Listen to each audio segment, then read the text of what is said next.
Pemirsa, kunjungan Presiden Erdogan ke Indonesia menandai hubungan erat kedua negara yang memasuki tahun ke-75 tahun ini.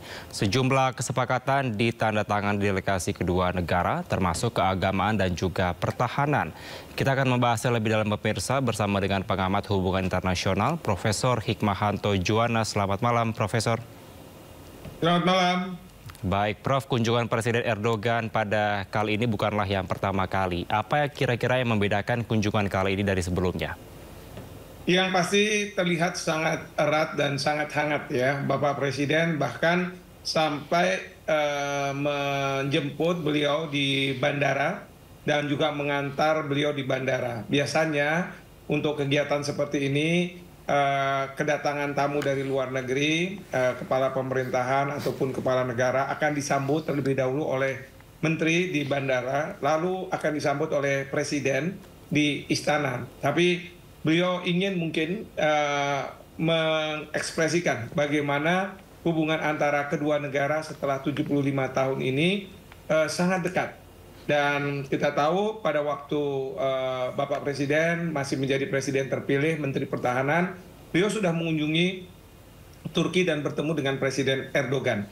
Sehingga ini bisa dianggap sebagai kehangatan dari kedua pemimpin untuk lebih mempererat hubungan antar kedua negara. Dan ini terbukti dengan adanya penandatanganan sejumlah perjanjian kerjasama antar dua pemerintahan. Jadi saya lihat bahwa memang ini berbeda dengan kunjungan Presiden Erdogan sebelumnya. Bahkan Presiden Prabowo memberikan perlakuan yang sangat khusus dan sangat istimewa kepada Presiden Erdogan. Baik, hubungan yang sangat dekat, sangat hangat, dan juga ada perlakuan khusus dari Presiden Prabowo Subianto.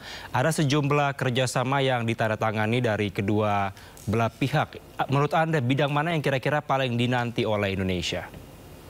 Ya, yang pasti adalah bidang yang memang bisa membuat kita mandiri, ya, dan kemudian menguntungkan tidak hanya bagi Indonesia tapi juga kedua negara. Saya melihat kerjasama di bidang pertahanan ini sangat luar biasa, bahkan nantinya akan ada perusahaan mungkin dari Turki yang mau melakukan investasi di bidang drone ya di Indonesia, dan kita berharap bahwa suatu hari nanti kita akan mendapatkan pengetahuan dan teknologi dan kemudian bisa mandiri untuk membangun sistem drone yang kita inginkan. Nah, yang kedua saya lihat ada kerjasama di bidang pertanian, karena di sini Bapak Presiden sangat concern terhadap masalah swasembada pangan. Jadi mungkin saja kita bisa banyak belajar dari Turki dan tentu bisa mendapatkan berbagai manfaat. Ketiga, yang berkaitan dengan masalah perdagangan. Ini juga menurut saya hal yang sangat penting. Karena apa?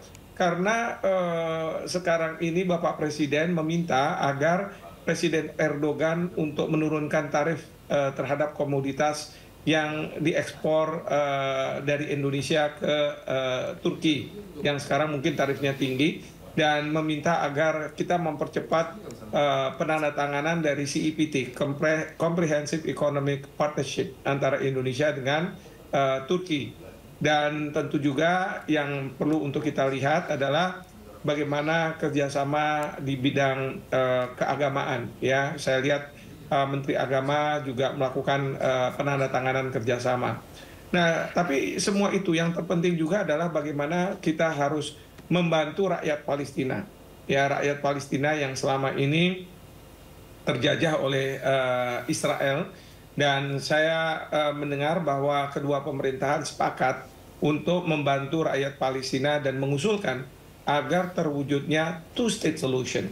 Nah, ini penting sehingga Palestina menjadi sebuah negara yang merdeka, meskipun di sampingnya ada negara Israel. Tetapi ini tentu tidak mudah untuk meyakinkan komponen di Palestina, karena ada sebagian yang menganggap bahwa seharusnya Israel harus keluar dari tanah Palestina. Dan Palestina merdeka itu tanpa adanya Israel.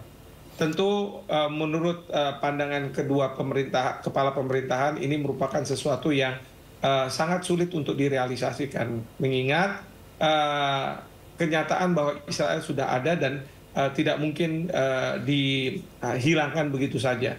Nah, jadi beliau berdua bersepakat untuk memperjuangkan two-state solution sebagai upaya untuk adanya perdamaian di Timur Tengah, termasuk juga mendukung pemerintahan mungkin di Suriah yang baru saja mereka mengambil alih dari pemerintahan dari Assad yang baru saja tumbang, seperti itu. Baik. Prof, ada sejumlah bidang yang tadi Anda sebutkan dan juga tadi sempat dimention langsung oleh Presiden Prabowo Subianto terkait dengan di bidang perdagangan. Apakah memang ini menjadi salah satu hal yang paling berdampak luas kepada masyarakat Indonesia, khususnya untuk di bidang perdagangan untuk kerjasama Indonesia dan juga Turki? Ya, yang pasti begini, soal tarif ini kerap kita punya masalah bagaimana barang-barang dari asal Indonesia ini masuk ke Turki karena tarif yang tinggi. Tapi dari sisi Turki juga mereka mempermasalahkan karena seringkali barang-barang yang dari mereka masuk ke Indonesia lalu dikenakan misalnya biaya masuk anti dumping. Ya, salah satunya adalah tepung terigu yang mungkin oleh Turki mereka menganggap bahwa pangsa pasar Indonesia sangat luar biasa, tetapi pelaku usaha akan dikenakan biaya masuk anti dumping gitu. Baik. Prof, tadi Anda juga sempat menyinggung terkait dengan isu Palestina. Sebelum membahas lebih lanjut, kita akan mendengarkan juga ada statement dari Prabowo Subianto yang menegaskan kemerdekaan Palestina yang tidak hanya membahas kerjasama bilateral, tapi Presiden Prabowo dan Erdogan ini juga menegaskan kembali sikap tegas mendukung kemerdekaan Palestina. Kami menegaskan bahwa Indonesia dan Turki berpandangan tetap bahwa solusi untuk perdamaian di Palestina adalah kemerdekaan bagi Palestina dengan solusi dua negara, two-state solution. Endonezya'nın Filistin meselesindeki duruşunu takdirle karşılıyoruz. Mengenai masalah Palestina, saya mengapresiasi sikap bangsa Indonesia yang sangat tegas. Önümüzdeki dönemde Gazze'nin yeniden inşasında ve Filistin davasının savunulmasında Endonezya ile birlikte çalışmaya devam edeceğiz. Ke depan, dalam hal pembangunan kembali Palestina pasca konflik, kita akan terus melanjutkan kerjasama ini dengan Indonesia. Altını çizerek tekrar ifade etmek istiyorum. Saya ingin menekankan lagi dengan tegas bahwa 1967 sınırları temelinde başkenti Doğu Kudüs olan egemen toprak bütünlüğünü haiz bir Filistin devletinin kurulması daha fazla geciktirilemez. East Jerusalem yang didirikan pada 1967, kemerdekaannya dan kedaulatannya, berdirinya negara Palestina yang merdeka itu tidak bisa diundur-undur lagi. Bunu aşındıracak her türlü adım, her türlü teklif ve proje bizim nazarımızda gayri meşrudur. Daha fazla çatışma, daha fazla kan ve istikrarsızlık demektir. Segala upaya untuk menghalangi kemerdekaan Palestina sebagaimana yang saya maksud di atas tidak sah.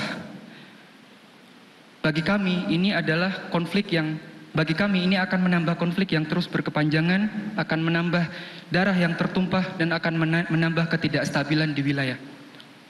Gazze huzura ermeden, Filistinliler huzura kavuşmadan bölgedeki diğer ülkelerin de istikrara kavuşması mümkün değildir. Sebelum Gaza mencapai perdamaian, sebelum Palestina mencapai perdamaian, maka tidak mungkin negara di sekitarnya juga bisa mencapai perdamaian. Baik, Prof. Hikmawanto, kita akan melanjutkan dialog. Tadi sempat dikatakan dari Presiden Turki yang menyampaikan bahwa memuji sikap tegas terhadap Indonesia. Mungkin Anda bisa mendalami apa maksud dari statement ini, Prof. Ya, yang pasti adalah kita di Indonesia mempunyai kebijakan bahwa terkait dengan Palestina selalu mengatakan two-state solution, ya, dan kita tidak mengatakan one-state solution. apakah one state solution itu Israel atau Palestina semata, tapi two state solution.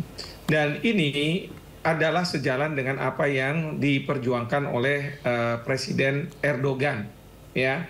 Dan ini kita mendapatkan apresiasi, penegasan, karena ada negara tertentu seperti Iran misalnya yang mereka sangat mendukung keinginan dari komponen di Palestina, terutama Hamas, yang menghendaki agar Israel keluar dari tanah Palestina.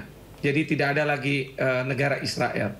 Nah, tentu Presiden Erdogan mungkin tidak setuju dengan pemikiran seperti itu. Oleh karena itu, beliau mengapresiasi apa yang diperjuangkan oleh Indonesia karena sejalan dengan apa yang dilakukan oleh Turki. Nah, yang masalahnya adalah tanah Palestina nantinya itu di mana? Karena bagi Indonesia tanah Palestina kalau ada two state solution adalah tanah pada waktu tahun 1967. Karena setelah tahun 1967 banyak tanah rakyat Palestina yang diambil oleh Israel. Apakah karena perang kemudian dimukimi oleh warganya, bahkan warganya ini ya dari berbagai macam negara masuk jadi warga negara Israel kemudian bermukim di tanah-tanah orang Palestina, atau sengketa-sengketa tanah yang ada antara orang-orang Israel dengan rakyat Palestina. Nah, ini yang juga diperjuangkan oleh pemerintah Indonesia, two state solution dengan wilayah pada waktu tahun 1967. Seperti itu. Baik, kita harapkan tentunya hubungan antara Indonesia dan Turki dapat terus terjalin dengan baik dan permasalahan global juga dapat diselesaikan. Terima kasih Prof. Hikmahanto telah bergabung bersama kami di Sido Prime. Selamat malam, sehat selalu Prof.